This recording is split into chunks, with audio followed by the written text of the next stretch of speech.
So Mormons said, oh, we do age of accountability for baptism. They decided that the age of accountability for baptism is 8 years old, which makes sense. Because obviously, by the time you're 8 years old, you know enough about the world to choose the eternal destination of your immortal soul. Your own body just barely started trusting you with teeth.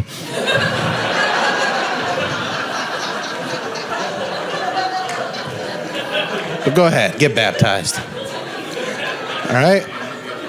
I don't know why they don't follow what happened in the actual Bible. How old was Jesus when he got baptized? Like 30 years old. That makes sense because the whole symbolism behind baptism is to wash away sin. And when you're a baby and you're 8, you don't have any sin. But when you're 30, I don't care what you believe. You go down in that water, you come out, and you're like, I needed that. That was nice. I don't even know. I just liked it.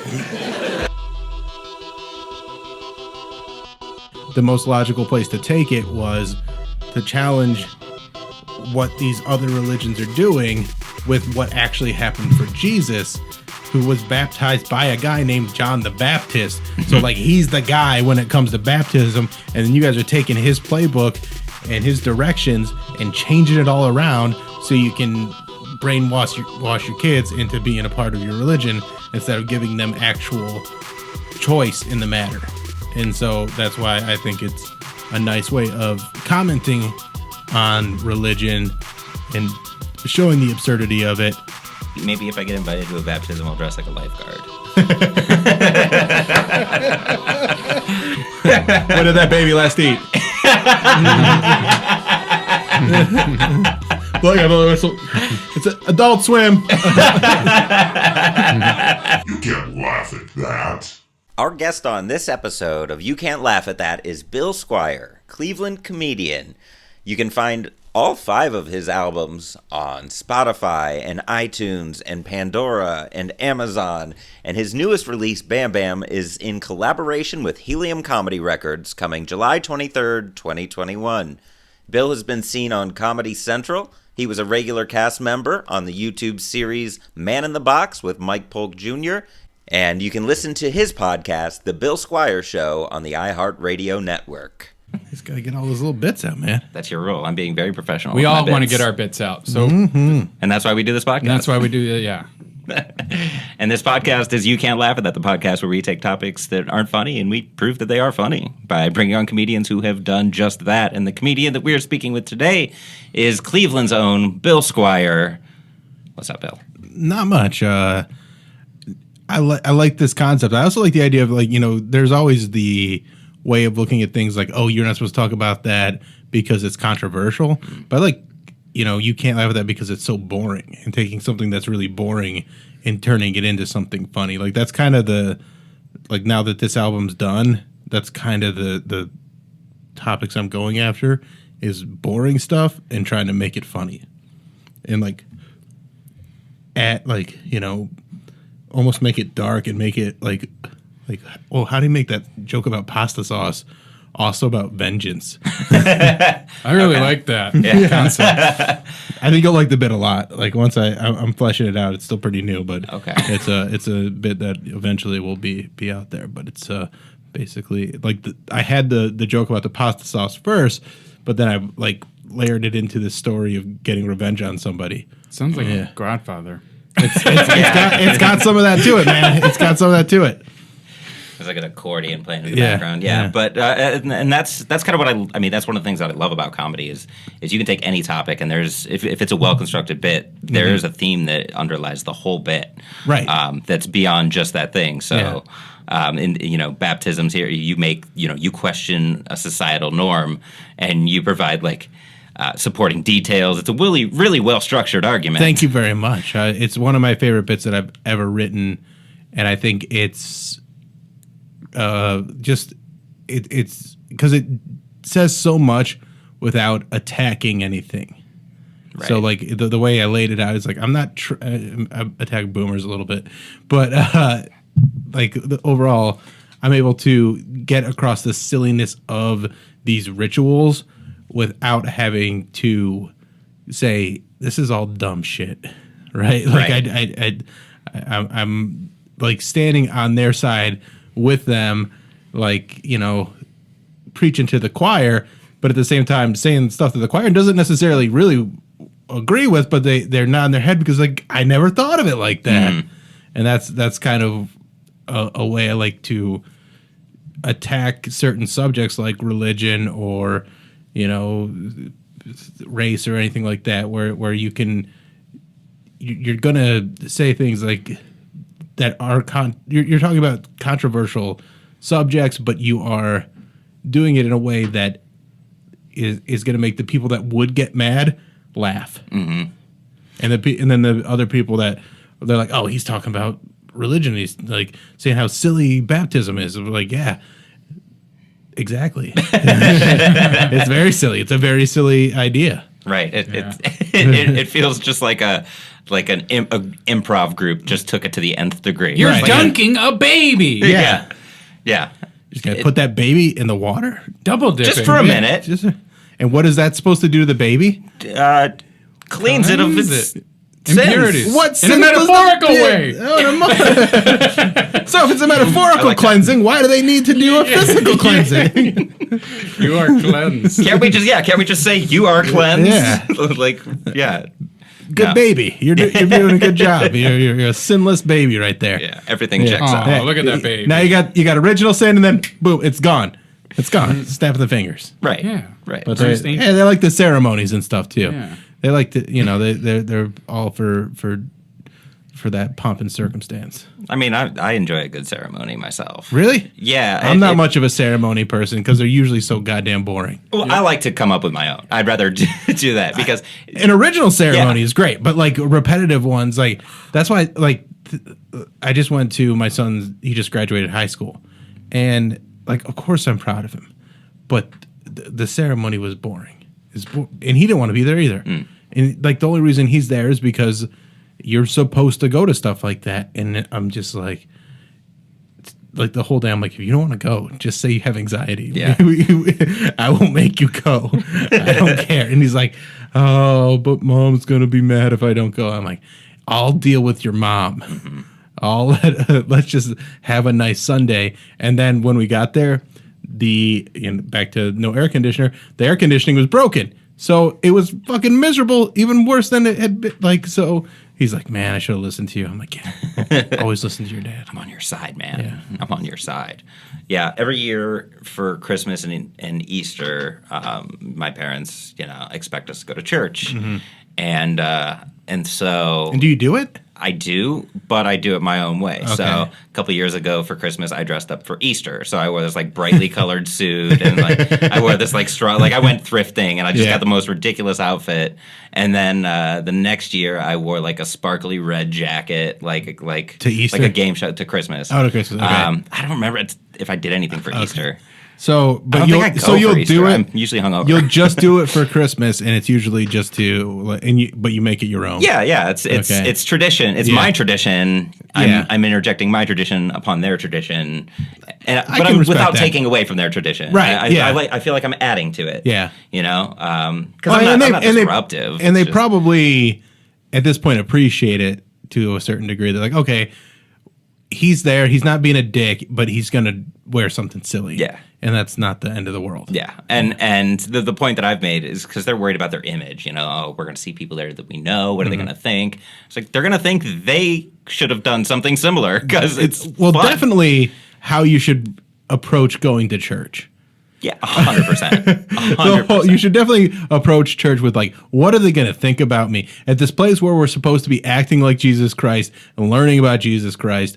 It's Catholic. Yes. Right? So you definitely want to go in there and be like, ooh, what are the people, not God, not Jesus. Exactly. What are the people in the church going to think? And that's one of the things that makes me crazy about religion is because so much of it is just placating those, people in your congregation or whatever. Right. It's a status thing. Yeah. And it always has been. But now I think there was a time when it wasn't as much about status and it was genuine fear.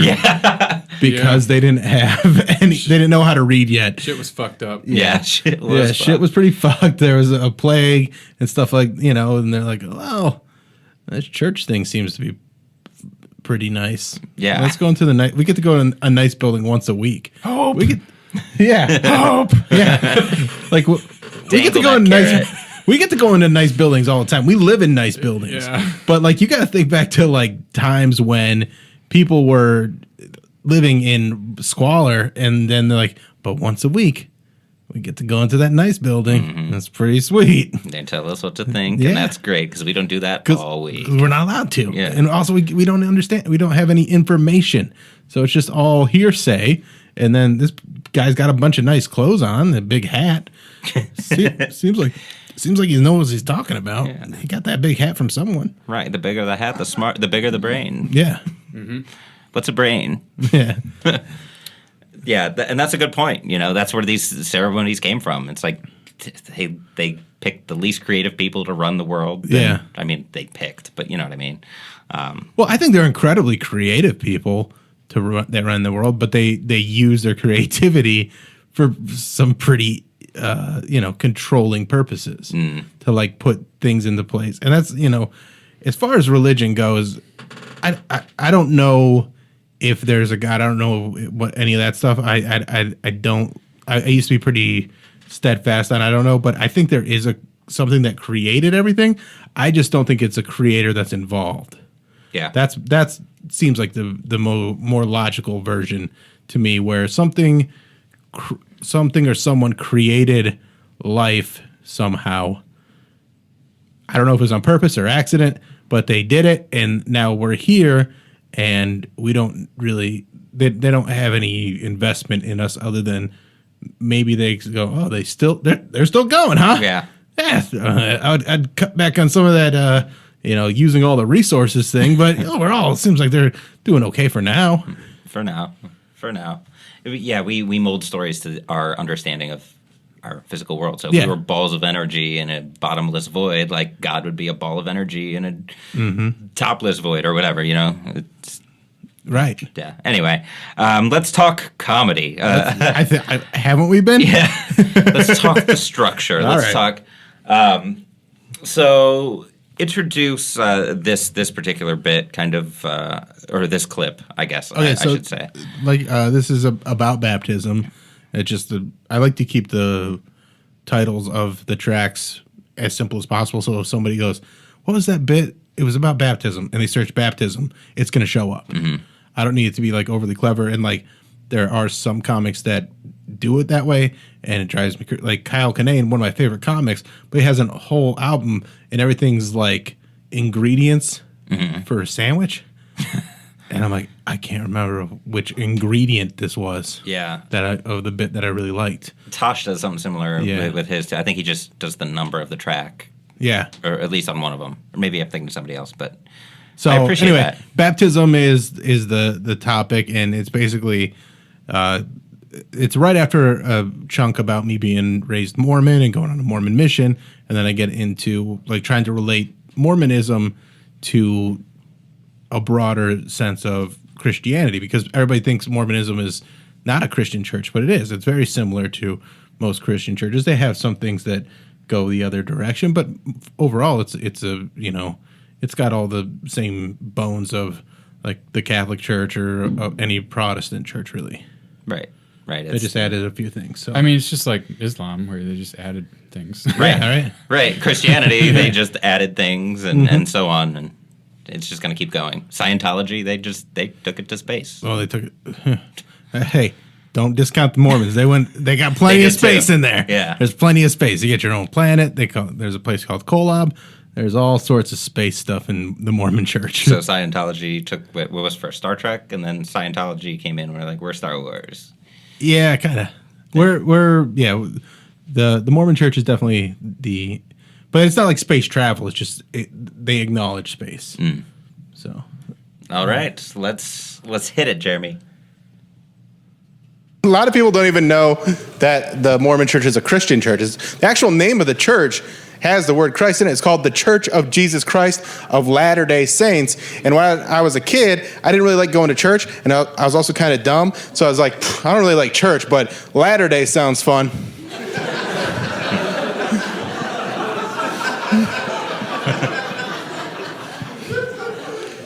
But they do a lot of stuff that other churches do. Like, they do baptism, right? A lot of churches do. Like Catholics, you guys do baptism. You just do it at a different time. Like when Catholics do it when you're a baby, right? You take the baby, get its head a little bit wet, baby's good to go. And now they're putting Catholic baptisms on like the internet, on TikTok and stuff. And there's two kinds.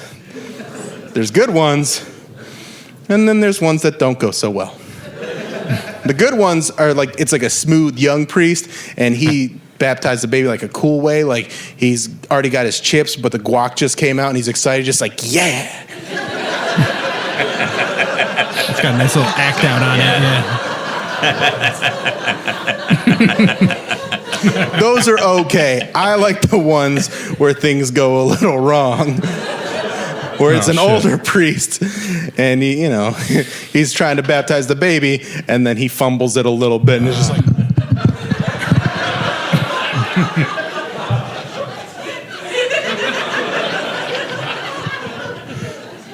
And I always comment the same thing. I'm like, whew, that priest didn't touch that kid enough.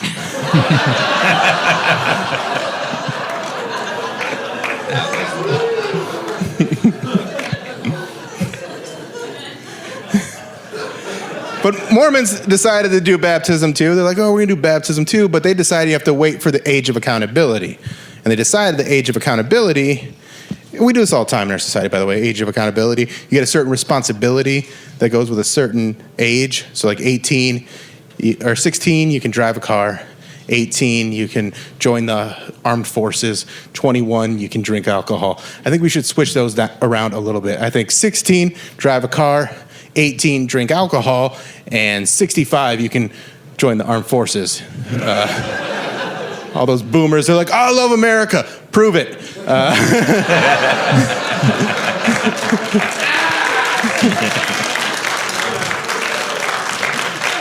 was at that. You'll put your life on the line without a mask, so go do it for the country.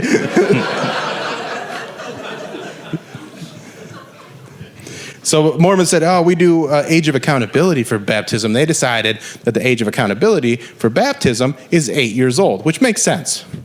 Because obviously, by the time you're 8 years old, you know enough about the world to choose the eternal destination of your immortal soul. Your own body just barely started trusting you with teeth.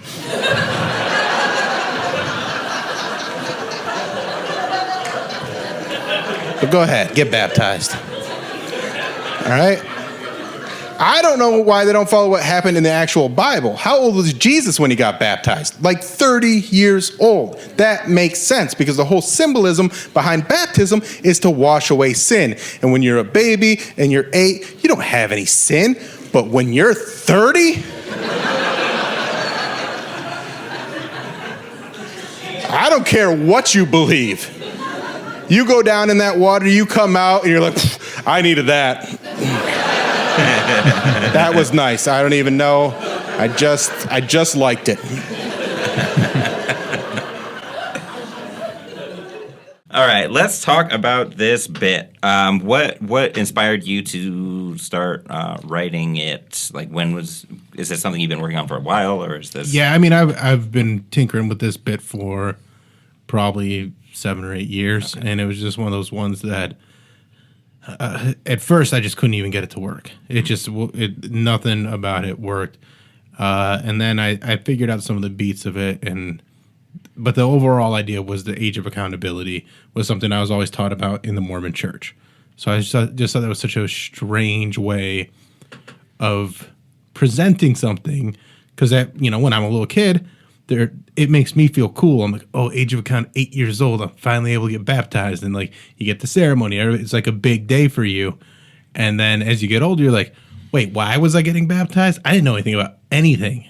And they're saying this age is the occasion, like age of accountability in that like situation is like, oh, now your sins count? Like, what the fuck? That's a lot. Like, that's a lot to put on an 8-year-old. And like, especially when it's not like they're like, all right, here's how the world works. They're like, here's how we tell you the world. Like, they're not giving you all the information to make it so that you can make these decisions. And it's really crazy to put that much responsibility on an 8-year-old and then veil it as something that's like, it's your choice. I mean, you don't have to get baptized at 8. Like, there's no kid that's in a religion that is 8 years old and's like, good, because I don't really know where I'm going yet. You know, I don't really know enough about all the other religions to make a decision about joining this one. Right. Puts out a cigarette. Yeah. Like, yeah, that's kind of an absurd thing, and calling out this age of accountability thing, I think, is and you package it really nicely. You give it the cheese around it to make the pill easier to swallow. That's what I figured out, because just jumping into it without giving the context of other religions, and that's why like I went with the Catholic version, because it's an even almost more absurd to just go, well, this baby's got to get baptized, and this is, you know, like the baby has no choice in it. And they're just like, well, but you know, it's our baby, so we want to make sure it gets baptized and saved, because if it doesn't get saved, then the way I used to do it, I kind of changed it to like keep it so that I could do it on a clean comedy channel on Sirius, because the original way I did it, very funny, but it wasn't necessarily it was a little too dark. I'd say like talk about how like the reason they baptize babies because they can't get into heaven if they die. And that's a really dark thing to just be like, oh, our baby died and it didn't get baptized, so it's just sitting in purgatory forever. And so the bit that I would do is like, oh, hey, baby, is your like basically there's a lot of places in the world where there's babies that don't get baptized and they die. So I just imagine Jesus at the gates of heaven, like, hey, baby, is your head a little bit wet? No. What are you doing? What about you, baby? Your head wet? Nope. Was that a Chinese baby? I know your head's just not like wet. Kicking all the babies out of there. And so, I mean, it's funny, but too dark for what I was trying to go for on this album. There is that version of it on a different album, but this album is designed to be like played on clean comedy channels. Right. I like the idea of Jesus just paper footballing babies. Yeah. Well, and the way I do is like I do like kicks. Yeah. So like it's a nice visual to go along with it with the microphone. Yeah. Especially when you do it in the right venue where it just like reverberates of like you just kicked a baby and it just like the whole crowd can basically see the trajectory of it in their mind. It's nice. You're part of this joke now. Yeah. Spinning. Yeah, This is audience participation. I almost got a nice spiral on it. Yeah. Yeah. End over end. I'd like to see that in the Elements at Brown Studio. Yes. So there's all those aspects of it, and then like the most logical place to take it was to challenge what these other religions are doing with what actually happened for Jesus, who was baptized by a guy named John the Baptist. So like he's the guy when it comes to baptism, and then you guys are taking his playbook and his directions and changing it all around so you can wash your kids into being a part of your religion instead of giving them actual choice in the matter. And so that's why I think it's a nice way of commenting on religion and showing the absurdity of it and how much they change things to fit their stuff without actually just walking into that. And then you found a few other places in here to put other silly situations in place. You know, right. the boomer thing with the joining the army, the latter days, which is just a dumb throwaway joke, but I really love that one because I was, as a kid, I didn't know that we like the whole idea is that the Church of Jesus Christ of Latter-day Saints which is what the Mormon Church is the church that is been put in place so that the world can end. And that's another thing, like when you're a little kid and you're like, what? These are the last days? I just got here.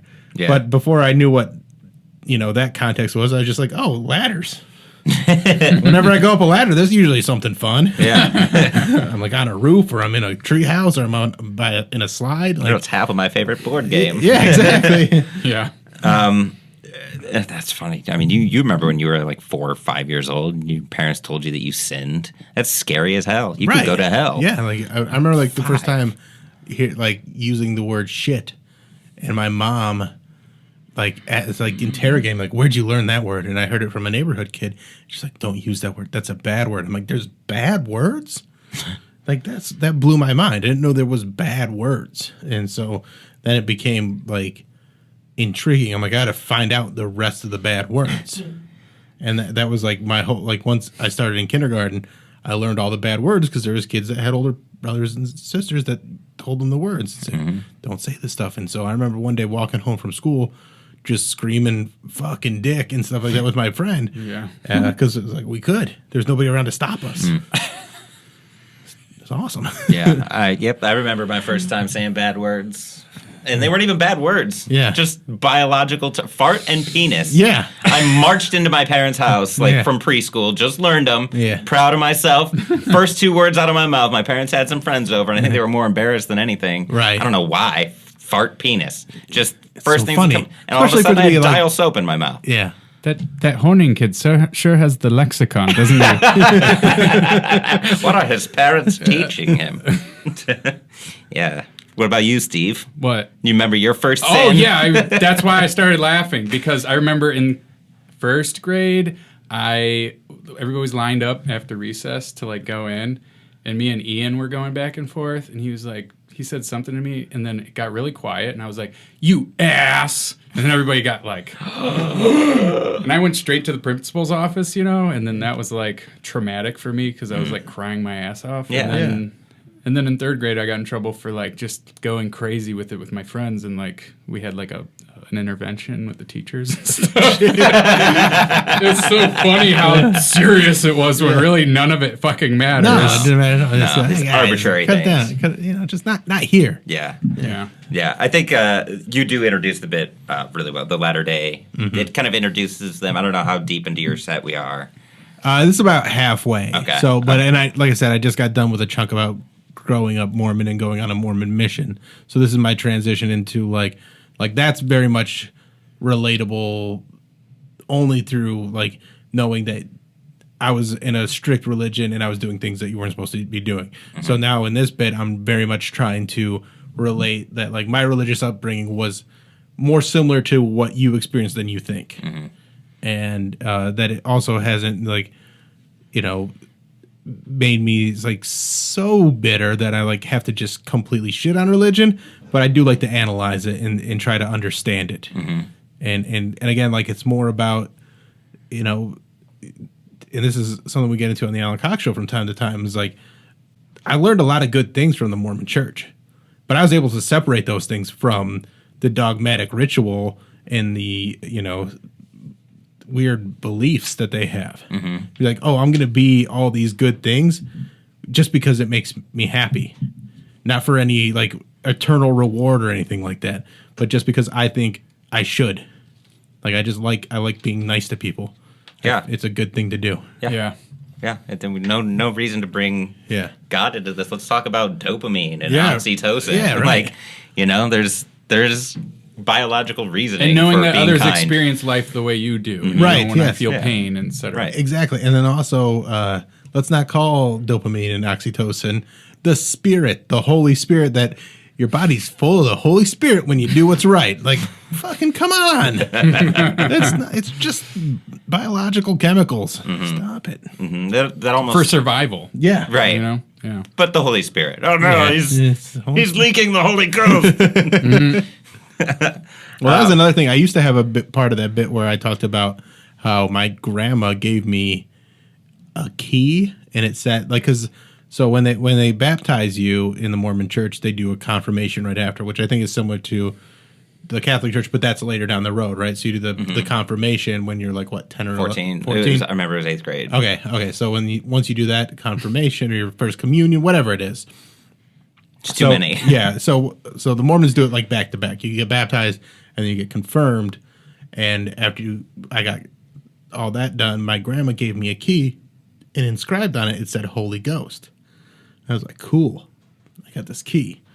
And I just tried to open anything I could with it. And it didn't open anything. And I go, all these years later, I think we're like, what a perfect metaphor. Yeah. This is worthless. You gave me nothing. Did she even explain it? She was just like, here. Yeah, she was trying to explain like the symbolism of it. And I was just like, but it doesn't open anything. So, and she's like, yeah, but that's not the point.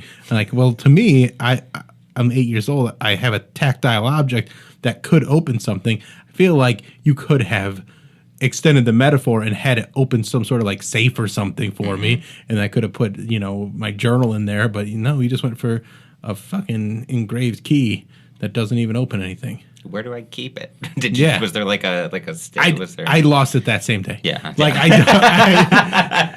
it's like it was in like a clamshell box. Yeah. And she gave me that, and then I set it down somewhere, and I don't think I ever saw it again. Yeah. Because it's like I'm 8 years old, not responsible enough to have a key. Right?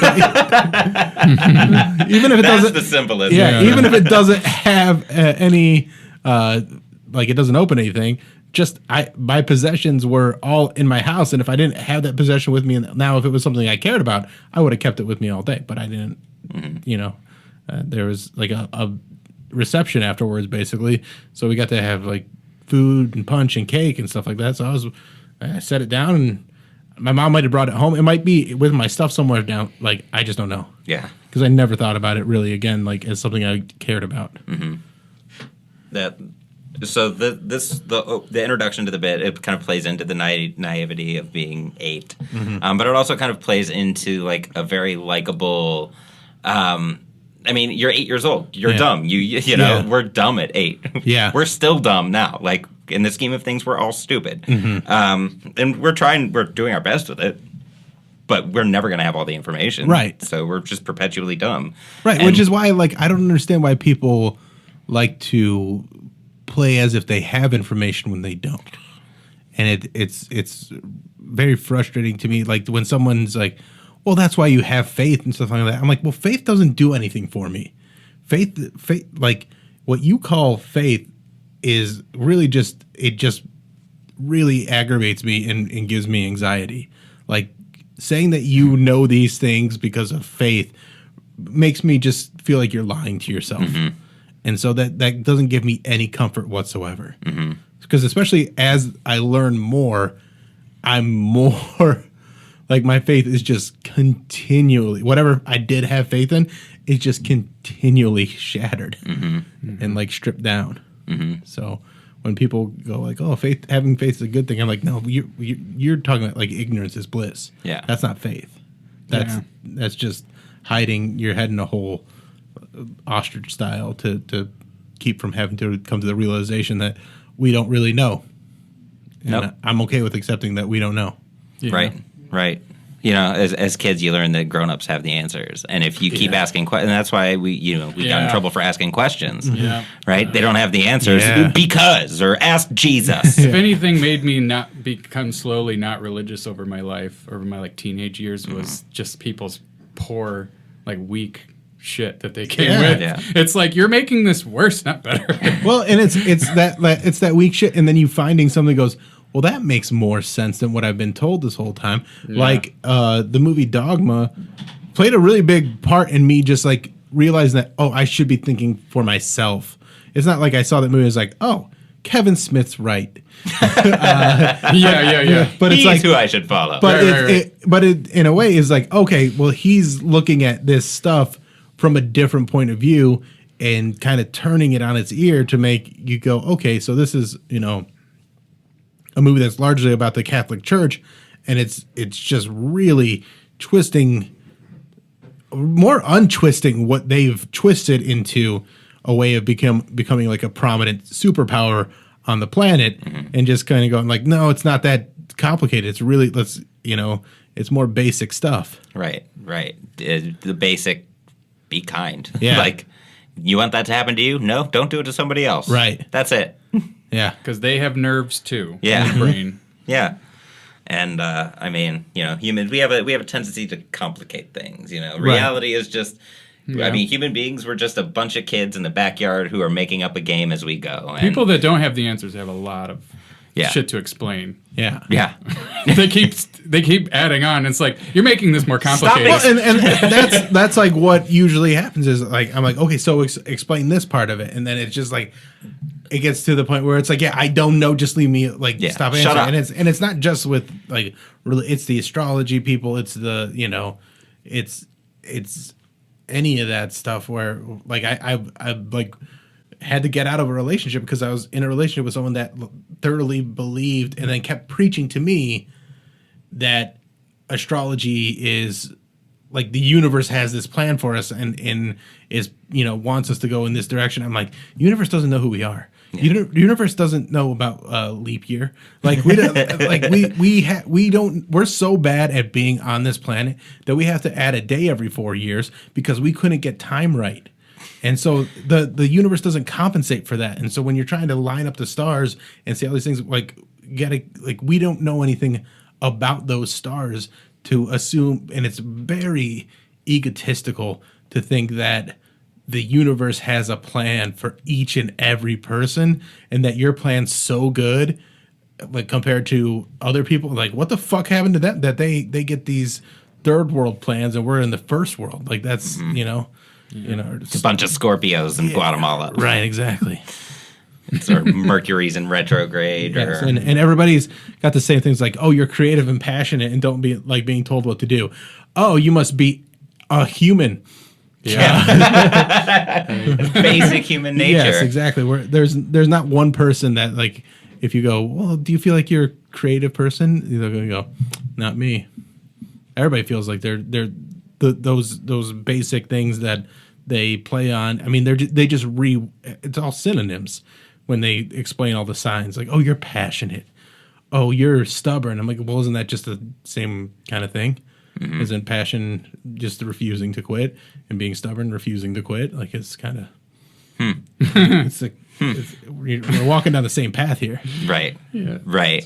Once you add a title to something or fit it into a box to make it a little bit, to make it more, it's easier to explain right. that way. Or you go, I'm just like, I'm really, and then they use those same signs, and that's when I really get upset, is to explain their flaws or explain why their partner has flaws. Like, well, I can't be with a Scorpio because I've done that a few times. And like on the radio show, Mary's like, well, how come I've always dated guys that are, born in like September or October? Like, because statistically that's when the most people are born. Because people have sex around New Year's or Valentine's Day. So there's a huge influx of people being born in November and October. Cabin fever. Yeah. Yeah. Mm-hmm. Mm-hmm. Yeah.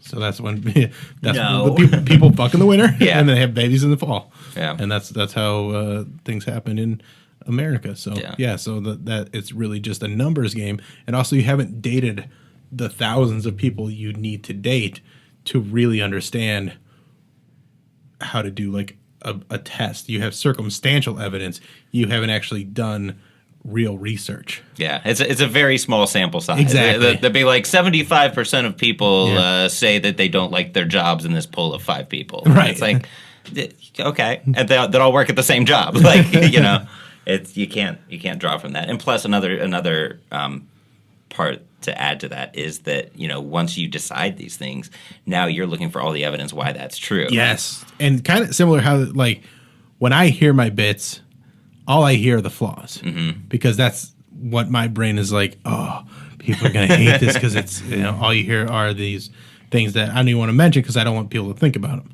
But it doesn't, and I have to pull myself back and be like, okay, that's not how they're experiencing it. Yeah, no. They haven't heard this 12 times. Right. They haven't like gone through this, and listened to it so many times and looked for those things.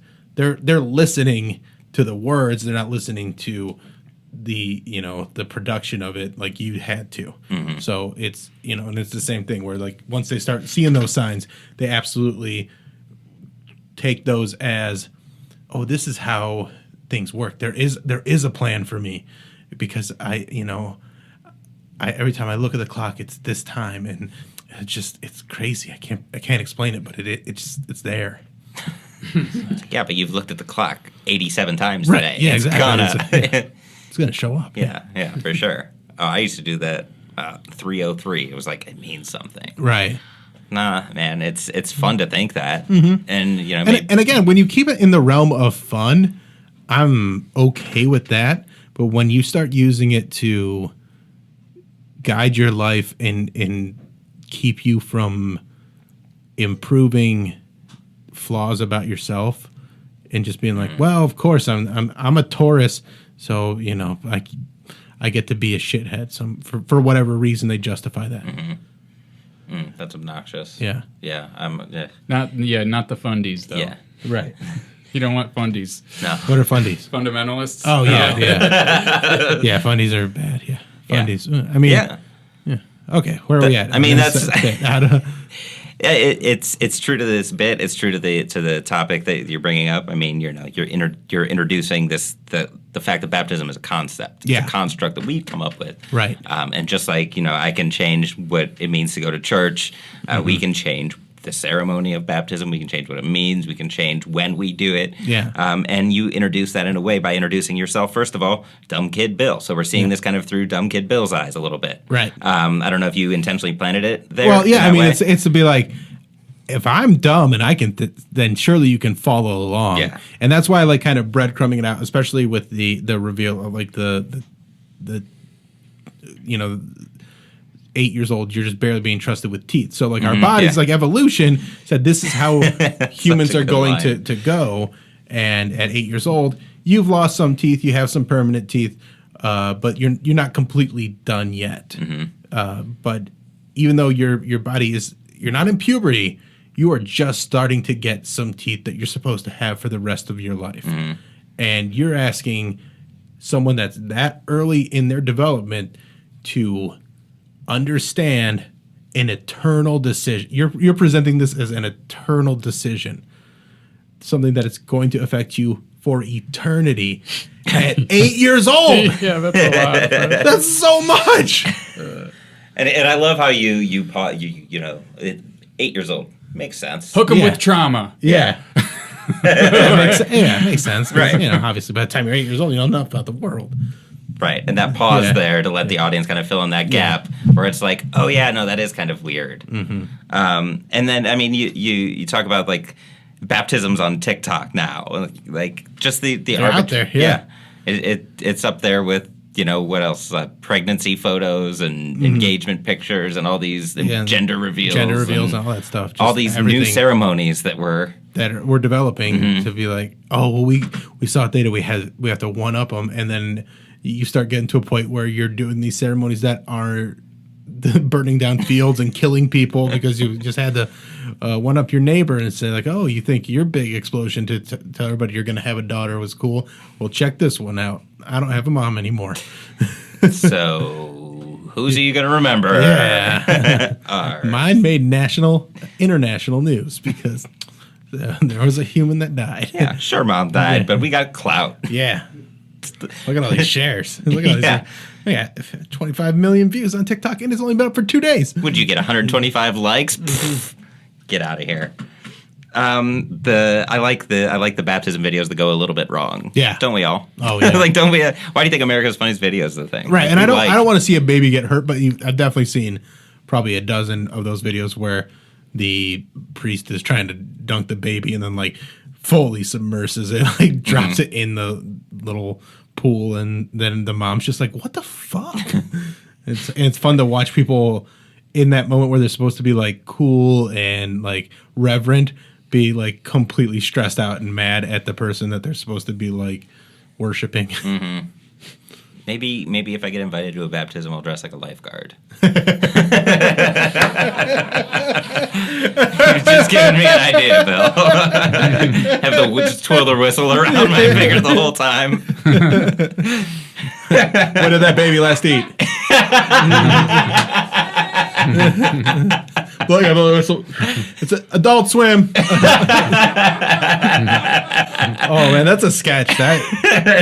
You should shoot that. Church That's lifeguard. That's Baptism lifeguard. brilliant. it's a sketch. I'll make that real life. I'll do it. I don't care, especially if it's somewhere I'm not going to go back. Okay, so no stakes. We want to use your church, but we're gonna put a lifeguard chair thingy in the back, and I don't know if you're okay. There's a church they need the money. Right? We'll give you $500. What do you want? Yeah. What do you want? We'll be in and out. We'll have to talk to the couple first. Yeah. Who's got a baby they want to baptize a few different takes? Listen, they're going to be so drenched with the Holy Spirit. Well, that's not even the Holy Spirit. They need holy water, right? Right. Holy Spirit's when you get confirmed. So you're when the priest fumbles it, obviously there's an act out there with the microphone. Yeah, and I just do like a little, just kind of slap it around a little bit, and that was a fun one to kind of figure out. Yeah, and just kind of get, because like I said, I used to do the kicking the babies, and so it still has an element of darkness that I enjoy, especially because the tag after that, the tag after that is about priest molestation, but without going all the way there. Again, letting this bit has a lot, the audience has to do some work, they have to fill in some of the gaps because I don't play it all. I don't explain all the sins that you have when you're 30. I just understand, by the time we're 30, we've done a lot of living. Right. So it makes sense to, and same with that whole aspect is, when you just leave the comment, that priest didn't touch that kid enough. Everybody knows exactly what I'm talking about, but I didn't have to completely spell it out. But also everybody agrees with you, in the context that you're using it. Absolutely, yeah. Yeah, exactly. They're like, yeah, he's right. That priest should have touched the kid more. They have to say that to themselves in their head. And then there's the laugh. Yeah. It's that incongruity going on up here. I know I shouldn't be laughing, but he's right. He is right. Yeah. That's why I love that joke. So that's one where it's such a good joke because there's so many layers to it, because you're giving the audience the credit to figure it out and not be offended by throwing in the little slapstick of the fumbling of the baby. Right. And starting it off with a kind of a nice one with the chip dip thing, which also has a nice little act out on it. Yeah. I really the first time I listened to it, I was like, maybe there's a visual aspect. Yeah. And then I listened to it again and I was like, that's I can imagine for sure. Just imagine how excited you are when you finally get your guac and you're just like, yes. Did that initially come with the act out when you first did it? So it did, but it was kind of clunky. But then once I got the rhythm of it and got the so I do a big sweeping step and dip, so it's really over the top for how you would you wouldn't really dunk a baby that way unless you were trying to make a viral video. Little Cirque du Soleil baptism. Right. We accidentally baptized all of our terrorists at Guantanamo. They needed it though. They had a lot of sins. They had a lot of sins. I like how you could just write it off. It's just you know what? I know whatever Sawyer did. It's like filing bankruptcy. Yeah. It's oh, well, I guess I don't owe this money now that I screwed up. I'm I guess these sins are forgiven. All those people that died, you forgive me, right? I'm baptized now. Yeah. You can't laugh at that. Today's episode of You Can't Laugh at That is brought to you by Water Cooler Comedy. Water Cooler Comedy helps teams develop their sense of humor so that you can connect deeper, collaborate better, become more creative, and have fun doing it. Because why shouldn't work be the time and place to laugh? And these are all skills that we need now more than ever in today's changing state of work. As leaders try to find new ways to be innovative and to adapt to uncertainty and to be creative in the face of change, humor is actually a skill that workers can develop to be better at their jobs and to connect deeper with their teams. It's a skill, which means it takes practice. And that's where Water Cooler Comedy comes into play. Whether you're looking for a motivational keynote, a training workshop that brings people together, webinars, consulting, coaching, and certified classes, check us out at watercoolercomedy.org. Water Cooler Comedy makes work the time and place to laugh, so that you look forward to clocking in on Monday morning just as much as getting that first drink on Friday night. can't laugh at that. The age of accountability thing, too, diving into that, introducing, Mormon baptism is at the age of 8.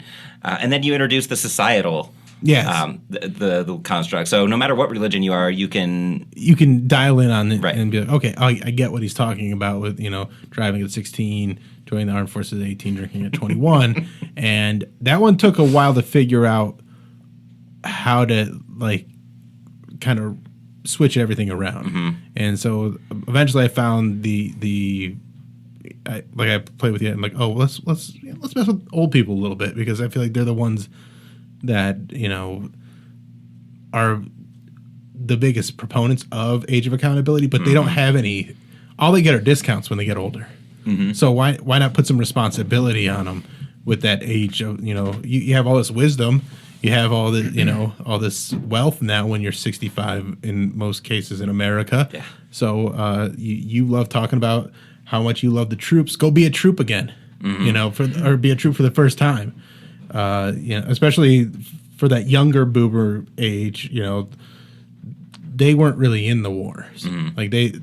Some of them might have been in Vietnam, but like my dad is 67 and he didn't do any of that stuff. Right. So Right, I feel like there's a lot of, they knew a lot of people older than them that were in wars, but they weren't, and so they kind of got again, I know there were some that were, but I feel like they got more of a pass than the generations in front of them. Mm-hmm. Oh, yeah. Silent generation. Yeah. Oh, yeah. Or, I mean, yeah. Yeah, silent generation and the golden era, what are they called? The greatest generation. The greatest generation. Greatest generation. That's ballsy. That's so ballsy. Not even a great generation, the greatest. You're never going to top us. Look what we did. Do they call the the Germans? Do they call the generation the greatest generation? Yeah, probably not. And also, it's weird that it went from these nicknames to then it's and then there's Generation X. It's that's all you got for them. You Right. had the silent generation, you had the boomers, and then Gen X. You can't. We ran out of ideas. Yeah, and that just kind of carried on, Gen X, Gen Y, Gen Z, and Gen Y. I guess got the millennial thing because of that, but it's really, I feel like Gen X and Gen Z are getting screwed. Mm-hmm. They're not getting great representation. No, they got and also I love how within those those generations all become a monolith to us. Mm-hmm. It's really not even the newest form, but it's it's just a new way to completely disregard people without Right. any Just put them in knowledge. categories. Yeah, be you're a boomer. I know what you are. Yeah, go complain to a manager. Yeah, exactly.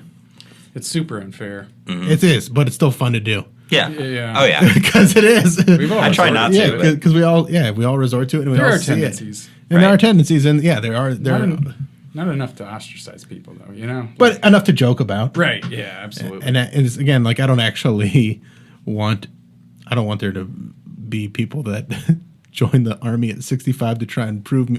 Right. Oh, take that, Bill. I'm 65. I'm getting in the army. I'm going to protect your rights. How you feel about that? Huh, that's a very noble thing to do. I appreciate it. Yeah.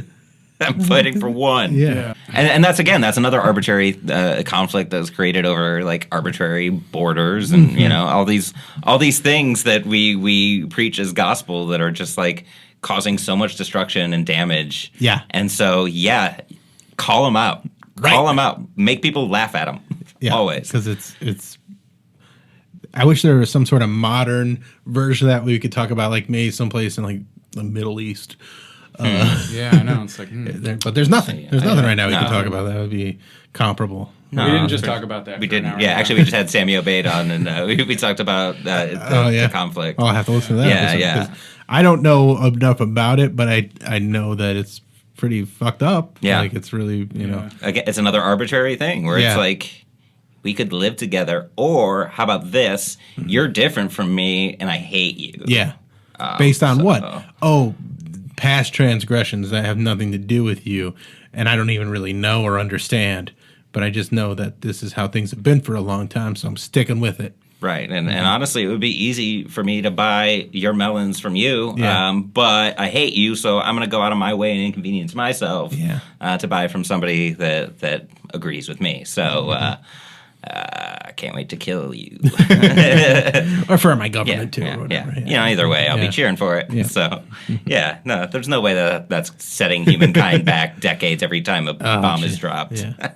I mean, come on. Yeah. And that's why I love topics like this, because even though it's not like you're not overtly attacking it, you're questioning it in a way that gets people on board with your side of the story without like telling them what to think. Mm-hmm. And letting them like, it's a bit that revolves around critical thinking. Mm-hmm.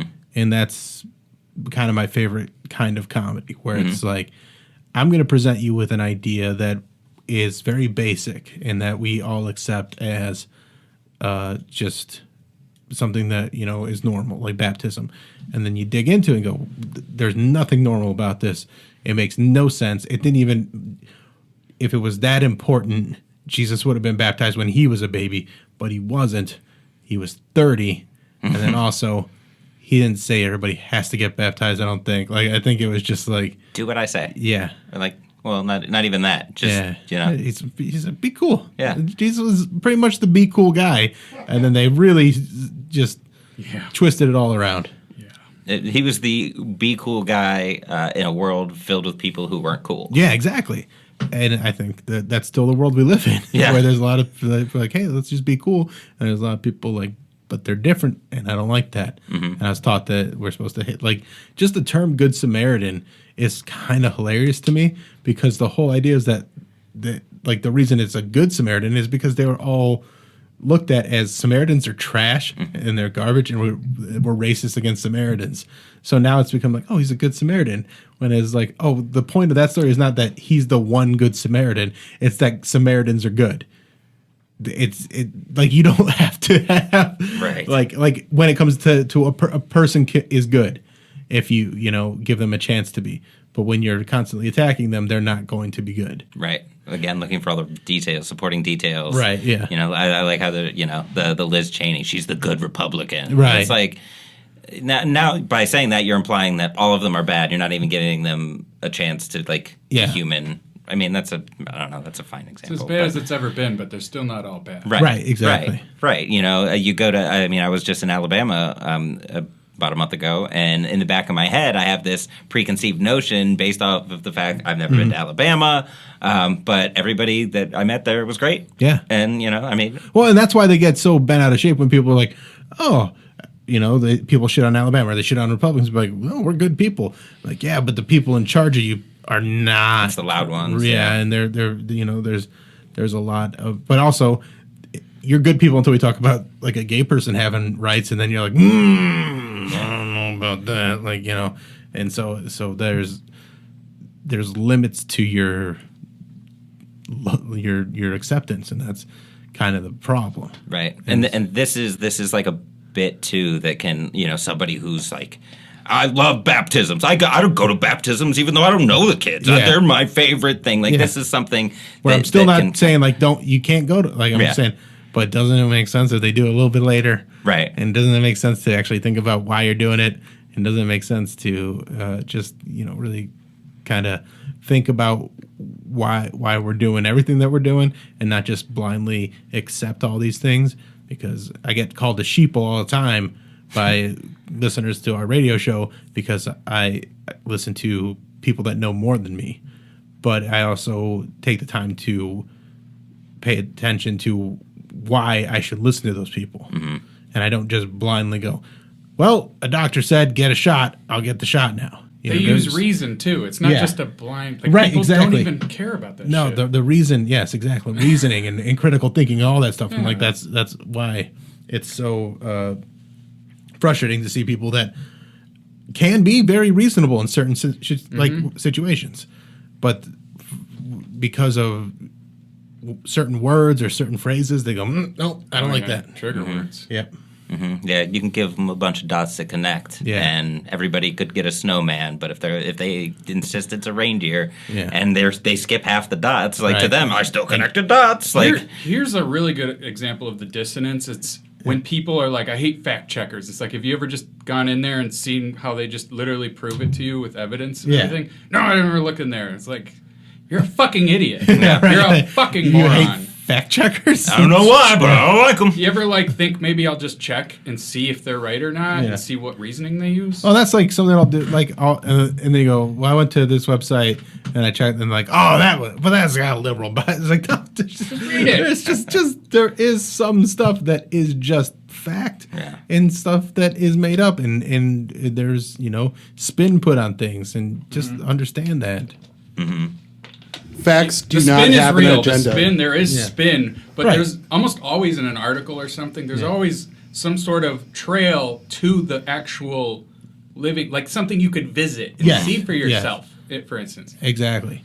And that's kind of like, so the follow-up bit to this one is kind of the other side of the coin. So it starts with religion and it being, I'm talking about kind of deconstructing religion a little bit, and then I go into science and I say, well, I don't like science either, but I believe in it. It's just mean. Yeah. Like, because science really doesn't care about your feelings. Like, the arbitrary nature of religion is always changing and kind of like going with these rituals or, trying to fit into a church or whatever it is. But when it comes to science, it's just the way it is. Because, and I start with, as being a fat person, when you're a fat person, science is mean to you. And like, it's tough. Yeah. Like I have stretch marks on my body. That's science happening to my body, like that kind of stuff. So it kind of takes that whole like, okay, so is he just the guy that bashes religion? But no, I'll take a objective look at science too, and tell you why I don't like that. But I'm not going to say it's not real. It's very real. It all makes sense, but it's just it hurts my feelings more because. I have a friend that has a diet that's similar to mine, but he's skinny because he's got Crohn's disease. So like, that's right. Yeah. So there's a different way of looking at science instead of just trying to shove it down people's throats and be like, well, science is fact, so you have to go with it. But it's like it is, but it still sucks sometimes that science is the way it is. Yeah, but if we listen to it, it's it does guide us in the right direction of how to survive situations.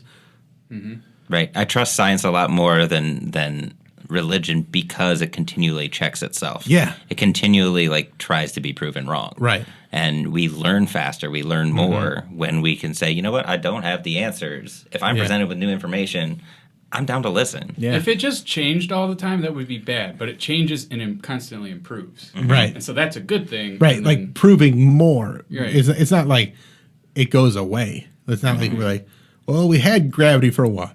And then something happened. Right. Yeah. And then people will be like, they're like, oh, if gravity's real, then how come there's no gravity in space? Like, there's parts of it that go into gravity being a thing. Gravity is not everywhere. Gravity is physics happening to us on this planet. Okay. Yeah, say try to so. explain gravitational waves to them. Yeah. It's an argument that you've structured really well too, because now you provide this counterpoint. This like, see, I'm on your side. Yeah. Even if you disagree with my first point. I'm saying it so- still feels good. Yeah. Still feels good to Right. go through some ceremonies and feel like you've washed away a sin or whatever it is. To have some sort of ceremony of forgiveness. It feels good, especially when you're older and you have awareness of having done things wrong. You're actually consciously thinking of the things that you've done, not just like, oh, I like ate too much dessert, or I lied to grandma. I stole a cookie, some dumb shit like that. Like Right. you're like, oh man, I cheated on that girl, and I cheated on that girl, and I cheated on that girl. Wow. Well, let's get in the water. Yeah. Cannonball.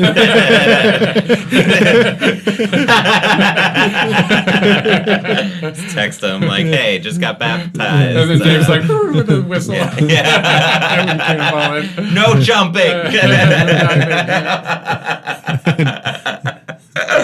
Hey guys, no horseplay in there. Yeah. It doesn't work if you create a wake.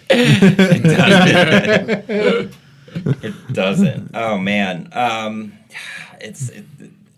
two, you make. I mean, your third big point of Jesus got baptized at 30. If we're going to take the Bible literally, Yeah. here it is right here. Right. It's not even open to interpretation. This is what happened. That's what he did. Yeah. So why don't we do what he did? We always, I mean, there's a whole movement based on what would bracelets. Jesus do. Yeah. And he would get baptized at 30. So by the guy that, I didn't bring this up in the bit, but like John the Baptist is the one that baptized him. So like, who even was that guy? Like, he just baptized people? Yep, he popped in, baptized Jesus, got his head lopped off, and that was it. Yeah. That was it. Got beheaded for it. Yeah. So So, hey, man, you gave that guy a bath. Did you get a permit? I don't know why the Romans have that accent, but that's probably what we're going with. Probably because, do you think it's because it was kind of gay? Yeah, a little bit. Yeah, that was pretty Greek of you. Yeah. It's pretty great to just dunk another man underwater, get them all. And they also probably did it naked. Sure. Like back then, right? They're doing things like that naked. So. Right. My entire wardrobe is soaked, like in one. So let's just say Jesus got gay baptized. Yeah. If Jesus can get gay baptized, people should be able to get gay married. Exactly. That's a stance that I stand by. I mean, it checks out. I mean, he was close with his mother. His best friend was a ex-prostitute. Yeah. And he That he traveled didn't- around with 12 men in like the middle of the woods. Yeah. So I'm saying Did Jesus get crucified because he was gay, and then they spun the story? Maybe. And they were like, "No, man, that's our hero. That's our He can still be your hero. yeah, that's He our can still- guy." yeah. I don't know. And like you said, I did learn a lot from growing up Catholic too. Yeah. But again, it's just you have to be able to question things. You And- become a well-rounded person that way. And I think be able to separate those things. And then also like it's twofold though, because as much as they did good, there's a lot of things that really fucked me up too. Where like all the shame that was placed on me, like you say that Jesus forgives sins, but like you guys hold grudges like motherfuckers. Like you really don't like stop telling me all the things that I'm doing bad all the time. And so it really just makes everything that is shameful seem like the end of the world for a while.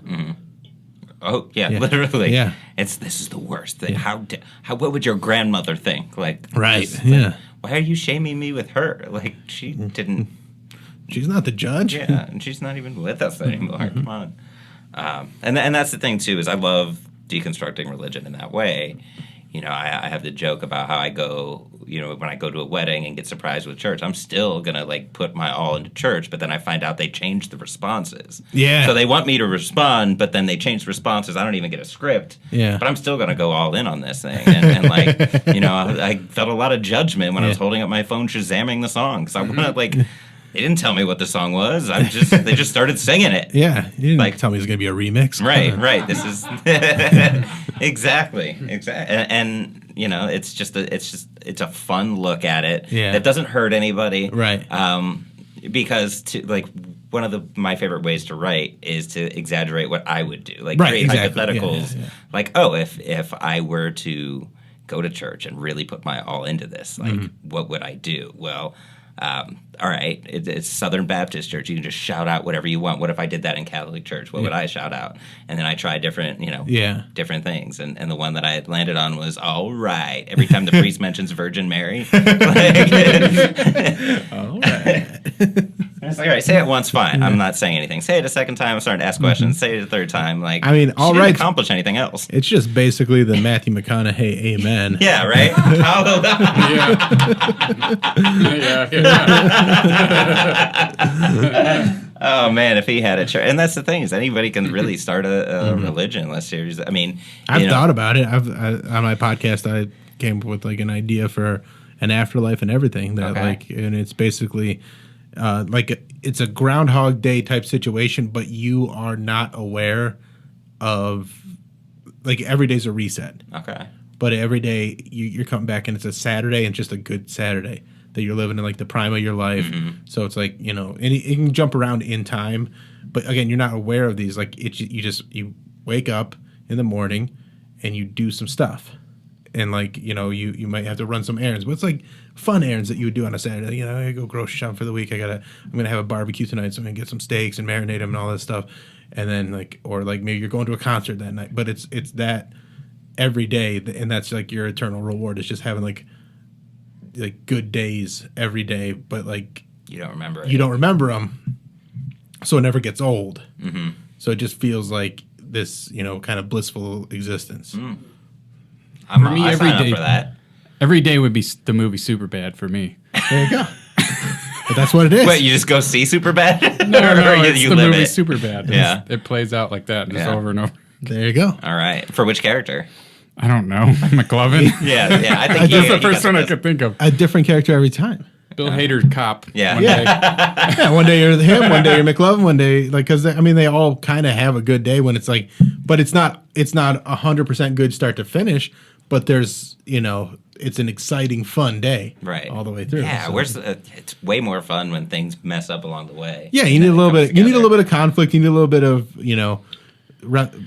so there's a little bit of resolution, but it's nothing huge. It's something that's going to get resolved within that day. So you go to bed at night feeling like, Yeah. I did it. Like a fake ID or something. Yeah. What if we're already living that? Like, what if our whole lives are like that? And then when we die, we wake up day one again and That'd be don't great. remember it. That'd be great. I'd be totally fine with that. It's already And happened. it's okay because we don't know that, and Right. and that's similar to the movie Defending Your Life with Albert Brooks. Have you ever seen that?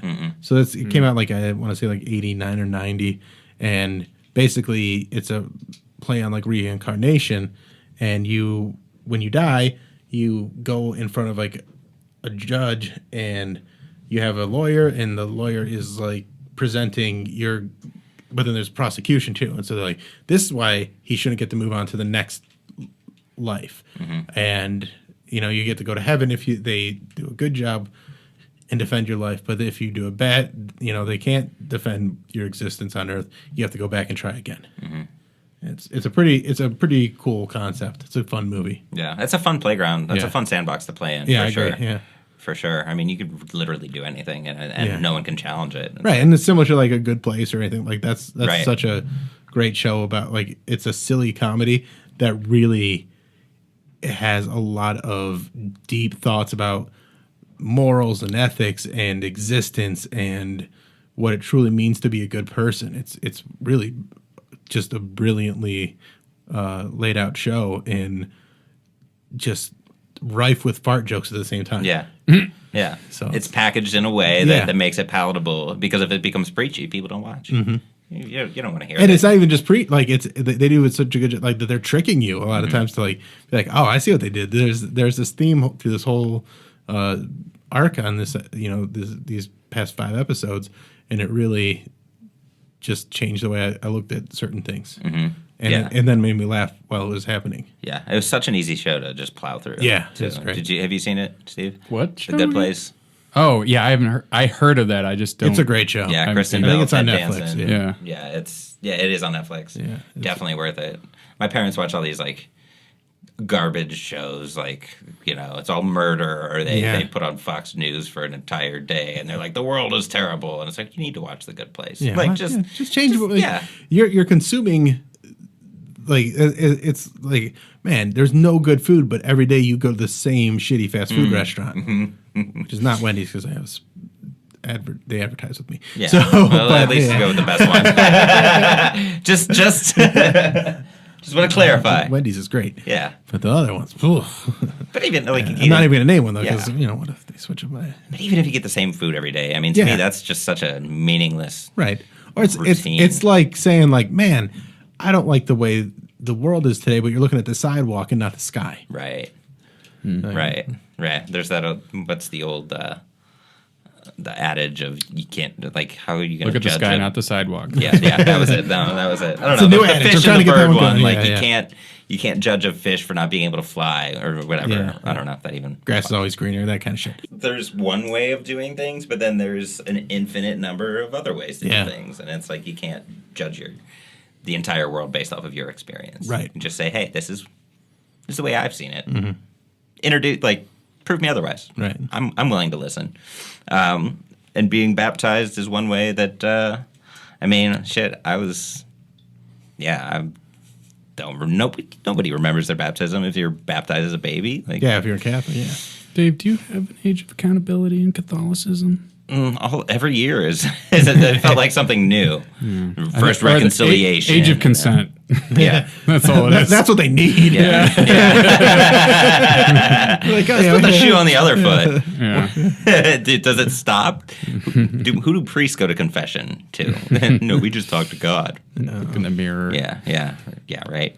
Yeah, no, it was baptism first, and then first reconciliation, which is where you like. Sounds intense. Oh yeah, you go into a little closet with the priest, and you tell them all the things you did wrong, and then they tell you what prayers to say. And at 8, they're little innocuous things. It's nothing like, yeah, man, I cut the neighbor girl 8 times with a knife to see how it felt. That's that was the thing. And then communion was a few months later, and then reconciliation.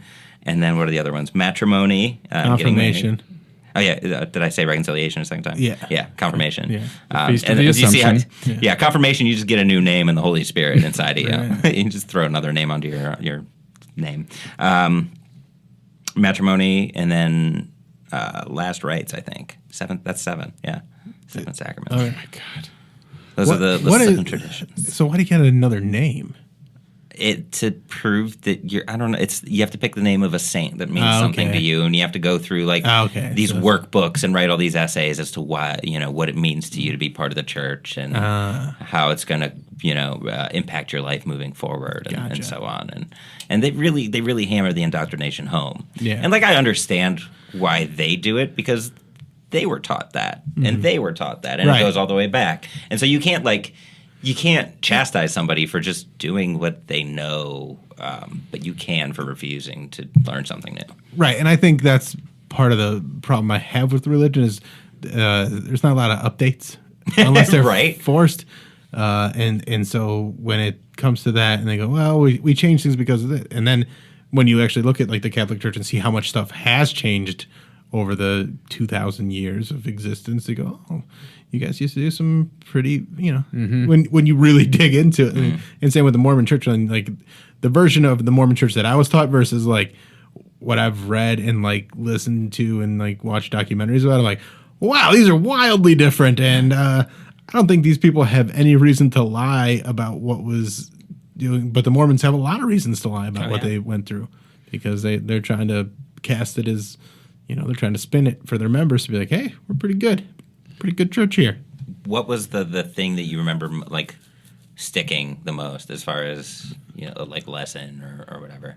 Like a valuable life lesson that you've kept. Golden rule is kind of what it comes down to for me. Just treat people how you want to be treated. And I feel like it's just such a simple thing.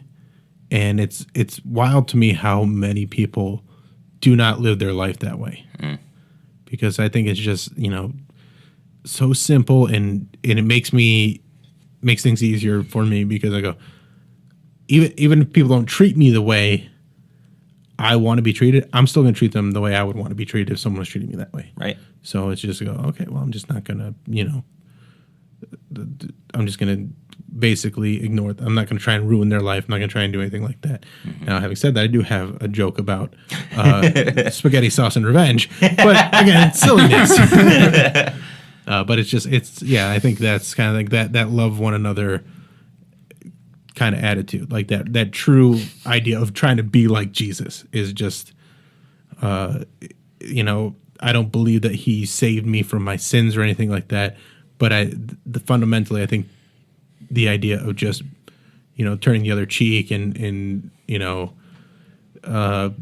plucking your eye out if you're lusting after, like, don't, he had some good, he had some good lines. So why not apply them? Yeah, basically. Yeah. He's a storyteller who had some good jokes in there. Yeah, the Beatitudes were pretty solid. Yeah, yeah. If I squint enough, I can kind of see that in some of these jokes. Yeah. Too, you want these 18-year-olds to go fight wars? Yeah. Why don't you go do that? Right. Exactly. Yeah. Yeah. Do unto others. Right. Exactly. So cool, man. If you were to give a bit of advice to somebody who is either going through the challenging of the indoctrinations that they've been put through, what advice would you give them to like help them find the humor in what they're going through? Because I mean, shitty like teenagers, like 20-year-olds, we're already finding the funny stuff that's happening in church already. Yeah, but like in a way that is not. And there's a lot more indoctrination too, and I think it's just to. You do have to question things, and you do have to, understand that there's not absolute good or right or anything like that within humans because we're all so flawed. So, when it comes to things like, I feel like there's going to be a generation of people that have been indoctrinized about like LGBTQ plus stuff and like make it, and I'm not saying they're going to, they're just going to be brought up with all these. Please hold. We are experiencing technical difficulties. Thank you for your patience. We're just wrapping up. Now, see, that's the thing. If we talk all this shit about God. Yeah. Are we back? We talk all that shit about God, and nothing happens. We start talking about gay people, and then boom, God's like, stop that. You didn't hold long enough. We're still experiencing technical difficulties. Have some more patience. Okay. So anyway, what I would say is to deal with that indoctrination is just to question things and do research, and then allow the silliness to manifest to you on its own, because it's all there. Whatever it is, whatever the indoctrination is, whether it's religious or social or societal, there is a silliness within it, and you can just acknowledge it and understand that things like that aren't absolute, and they're constructs of people going along with something, and it's silly. It can be played with. Yeah, it can be played with. It can be goofed on, and it's there's no reason to let it destroy you when you can joke about it. Yeah. Steve, anything you want to throw in? I can't. You always get me on the spot. I know. I forgot to do that last time. We'll have to edit one in. You put pressure on me because you're like anything very overarching and philosophical and wrap it up, Steve. Yeah. Say something that's going to bring it all home. I better have an epiphany. Yeah. Blow my mind. Yeah. No. All right. Well, with that, Bill, thanks for joining us. This is going to come out right around the end of July. So is there anything you might want to plug? Oh, yeah. I have a new album out called Bam Bam, which has this joke on it and many more. It's very funny. I'm very proud of it. And I hope you would buy it. And then this fall, we're going to do a vinyl release. So it's on all the different like streaming apps and like iTunes and Amazon and all that stuff. And then so stream it and buy it, and then buy it again when it's on vinyl. And if you can't get enough of Bill, you can always catch him on the Alan Cox Show. And you've got 2 podcasts. Yes, I got Flicks and Bill, which I do kind of sporadically right now, and then the Bill Squire Show, which I'm having a lot of fun doing that one. Yeah. AJ's a great co-host. Yeah, we have a good time. We had fun. We did. We had to break his episode up into 2 separate episodes. Oh, nice. Just because he didn't have like anything to do, and we were talking about murder, so right up his alley. Yeah. That one kind of went off the rails a little. Not off the. It was just crazy. Bit. Yeah, I mean, but it was fun. Yeah. That was episode 20. We're deeper than that now. We've got it. We're experienced now. All right. Well, Bill, thanks for joining us and helping us prove that no matter how many years of brainwashing, or if you want to call it that, or you want to call it indoctrination, or forced education, you can laugh at that. And podcast. Amen. You can't laugh at that. Special thanks to Golden Ox Studio. You can find Golden Ox Studio for all your podcasting needs at goldenoxstudio.com. Hit up Jeremy. He is fantastic to work with, a professional. He makes podcasting easy.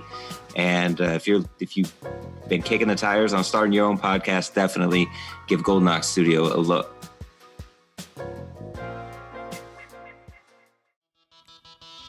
If you'd like to weigh in on today's topic, follow us on Twitter at YouCan'tLaughPod, or like us on Facebook at You Can't Laugh at That, and tell us how you did laugh at today's topic, or how you didn't.